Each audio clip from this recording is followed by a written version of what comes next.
Hi everyone and welcome back to Splash Page. I'm Sean and as always I'm joined by Andrew. How's it going, Andrew? How's it doing, Sean? Okay. It's doing fine, man. It's doing fine. I'm doing well. You found an article I this week did. that brought up a potential for season 2 of Sandman, and if you guys know our channel at all, we covered the first season of Sandman. We're also big fans of the comic. So Andrew, what'd you find out? All right, I did a lot of research, and in my research, an article popped up on my newsfeed. Comicbook.com says that the VFX supervisor for Sandman has said that even though they haven't confirmed the season 2, they're already working on the storyboards and the scripts just in case they get picked up. So if we get picked up, if Sandman gets picked up, which it really should, it's such a good show. Yeah, It's just it's so very good. expensive. That's the problem. If they get picked up, we'll already be well on our way to the storyboarding and the script writing so we could get that moving really quick, which is very exciting, right? Yeah, I love that. I love Yes. that. And to be honest with you, the reason why I think Sandman is such an amazing comic and such an amazing story is because it is not a very linear narrative. Yeah. It jumps all over the place. It has little vignette stories throughout. And so season 1 production wise was super impressive because while it did have a bunch of different characters and story focuses between episodes, there is that overarching story of Dream escaping his imprisonment, finding his tools, and then taking out the Corinthian. Yeah. I'm curious, what's season 2 going to be about? Well, we have some ideas, and what we'll describe the stories that Neil Gaiman, the writer and the showrunner, had mentioned that they wanted to do. But when you hear these stories, you'll understand, if you haven't read the comic, how much of a success just making season 1 into a understandable narrative arc was. Yep. Right? All right, so we'll start off. Neil Gaiman said he wanted to use the story Midsummer Night's Dream from the books. Sean, do you remember that story?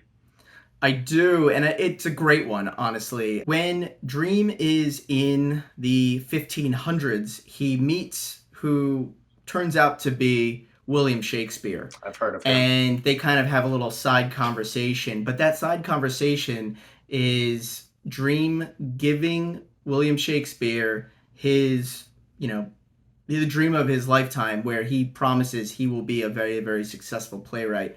And in return, he says, you need to write 2 plays for me. And so Midsummer Night's Dream, which is obviously very famous Shakespeare play. Yep, written by Shakespeare and told in ballets and all that stuff, is one of the stories or one of the plays that he writes. So Shakespeare and his crew are going throughout the countryside. Dream stops them and goes, you're going to perform the play you've been working on right here. And William Shakespeare's like, we're in the middle of nowhere. What are you talking about? And out of nowhere, all these fairies and different kind of mythological creatures watch Midsummer's Dream being performed by Shakespeare's crew. And it ends with basically Dream telling the king of the fairies that, it's okay to leave this mortal plane now, and your memory will be carried on by the fact that this play exists. Right. So it has that really nice story ending to it, but then obviously Puck, being the god of mischief, manages to escape and stays on Earth. And there's also kind of a foretold ending to poor Hamlet's life, who's William Shakespeare's son, and I believe in real life as well as in this story, Yes. passed away at a very young age. Yeah, that's why he wrote Hamlet in real life, which is research I did after reading that book going, did he make this up? But no, that was legit. All right, well, the second story that Neil Gaiman really wants to tell is Ramadan. And actually, before you get into it, he said he wants to do this one because he has no idea how he would do it. So they're trying to figure out, that might be a season 3 if they ever make it there kind of story. But what was Ramadan about? Yeah, and Ramadan is probably one of the best drawn stories out of all of them. It's beautifully done. Yeah. But the story's a bit weird. So it starts in Baghdad, and kind of the king of Baghdad is just so in love with the city. He wants to make sure that it will live forever. He fears that Baghdad will one day fade into dust like other great cities of myth and lore. So he has this kind of backhanded way to call Dream, and really it's a threat. So Dream appears, and the king offers Baghdad to Dream and essentially sells Baghdad. And the cost for him to sell Baghdad is that he must tell his people that he's selling it. And once it's sold, Dream takes it and essentially puts it in a bottle and leaves the king without a memory. And Baghdad fades into, kind of modern day Baghdad. Right. So kind of a sad story, but meaning that it's still alive in the dream world and the memory of it still exists. Kind of similar to Midsummer Night's Dream, Yeah. if you think about it. But yeah, so now Baghdad in its perfect form exists only in dreams. The bottled city of, what was it in Superman? Kandor? Oh, I don't even know. Yeah, I think there's a bottled city of Kandor in Superman. If there is, this will stay in the video. If there's not, 50-50 chance. There's another story, though, the third one that Neil Gaiman wants to do, hopefully for a season 2, which hopefully we'll get. And that one was called Hobbs Leviathan. This one I think I'm going to handle real quick. It's kind of the story of Hob Gatling, the man who lives forever. And Gaiman said he just loves this actor, so I think he's just trying to get him in the show as much as possible. He's sailing on a ship. He runs into a small stowaway person, and they tell each other stories as they do. And the main arc of this story was a story of a holy man who met a king and offered him an apple that would let him live forever. And after proving it, the king takes the apple and gifts it to his wife, who gifts it to her lover, who gifts it to a courtesan, who gifts it back to the king, who then kills his wife and her lover. As you would do, I guess. Yeah, because he found them out. Right. Yeah, and then Hob finds out that the stowaway is a girl, and they both decide that they're not going to tell each other secrets. It's a strange one. This is why season 1 was so phenomenal narratively. They were able to turn that into a story. Yeah, and right now we know Hob Gatling had something to do with 2 of them. Yeah. Could that be a connection? He just said that, he loved that actor. Maybe he's going to make that character a bigger piece of the story. Now it's the Hob Gatling show, because they also kind of touched on the Shakespeare piece in season 1. Yes. But we also hear from Alan Heinberg, who is the showrunner, and he wants to do 2 other stories, hopefully. One of them, Parliament of Rooks. Yeah, the Parliament of Rooks is a story that is based around Lyta Hall and her son Daniel, and we did meet them in season 1. Their story is quite a bit different, but the things that stay the same is Daniel was born in the dream world and therefore has a better connection with it. So Daniel is put to take a nap by his mother, and when Daniel dreams, he goes to the dream world, and he's then hanging out with Cain, Abel, and Eve. Right.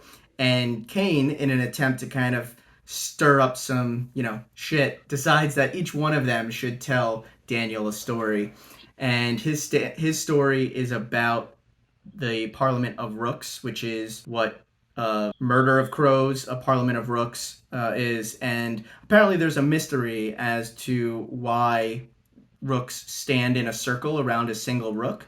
I don't know if that's real or if that was just made up for this story. I'm guessing it's real based on everything else that's gone through this, but... Fair, yeah. I think it'd be a nice touch if it was real. And so, essentially, he ends his story with the rooks, after standing in a circle around a single rook, either fly away all at the same time, leaving the rook in the middle alone, or they peck that rook to death.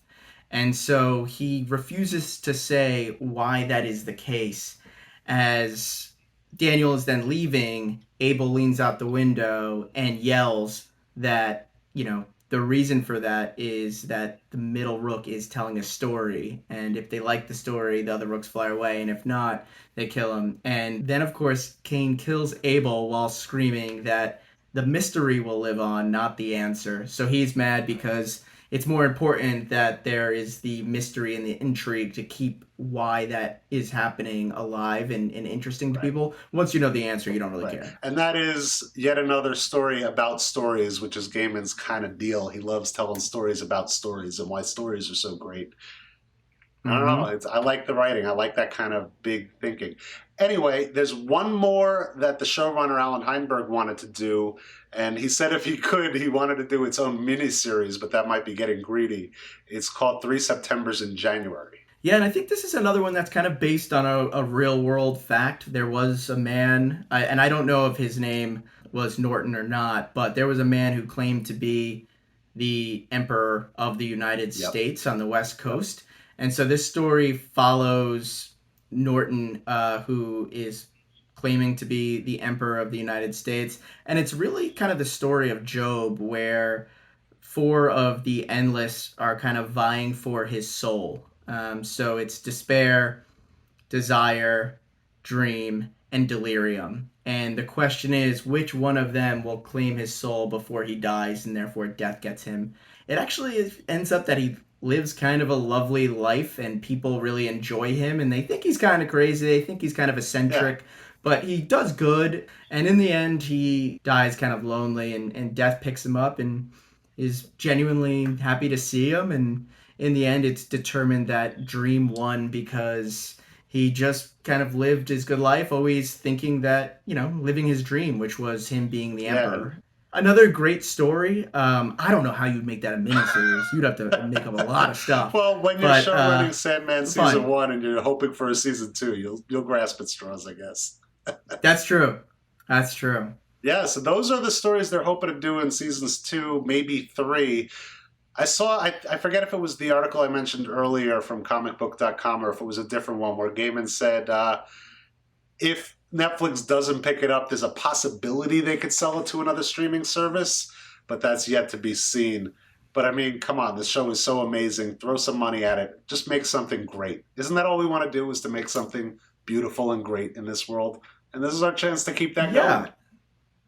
Yeah, and to be honest with you, the stories that I mentioned here aren't, don't heavily take place in some otherworldly location or whatnot.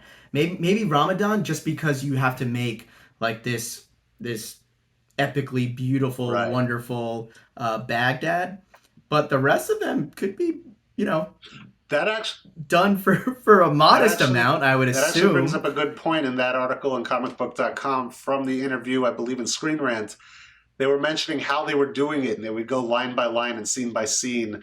And do we need to build this set? Do we need to do full green screen? Do we need to do some built, some green screen? They said they try to do as little full green screen as possible, and they try to build as much as possible to really make it look great. But some things, obviously, you need to CGI. Apparently, Sandman's sand did not look good without CGI. They couldn't get it to work. But what they can do, in reality, as opposed to CGI, they do as much as possible. So that's a lot of what they're doing with the scripts now, is going over locations and trying to figure out what needs to be drawn and computer animated and what they can build and what really exists. Well, let's hope there's a season 2, eh? Agreed. And if there is, and you guys can put together any connection between the stories that we just recounted for you, put it down in the comments, because we would love to see how you would make this work. Ooh, that's a good idea. As an overarching storyline for season 2, if these are the stories that they want to move. Also, remember, we got to go back to hell. That's true. We know that Lucifer definitely is not done with our buddy Dream, and a lot to happen still. So that's all we got. I'm Sean. That's Andrew. Take it easy, YouTube.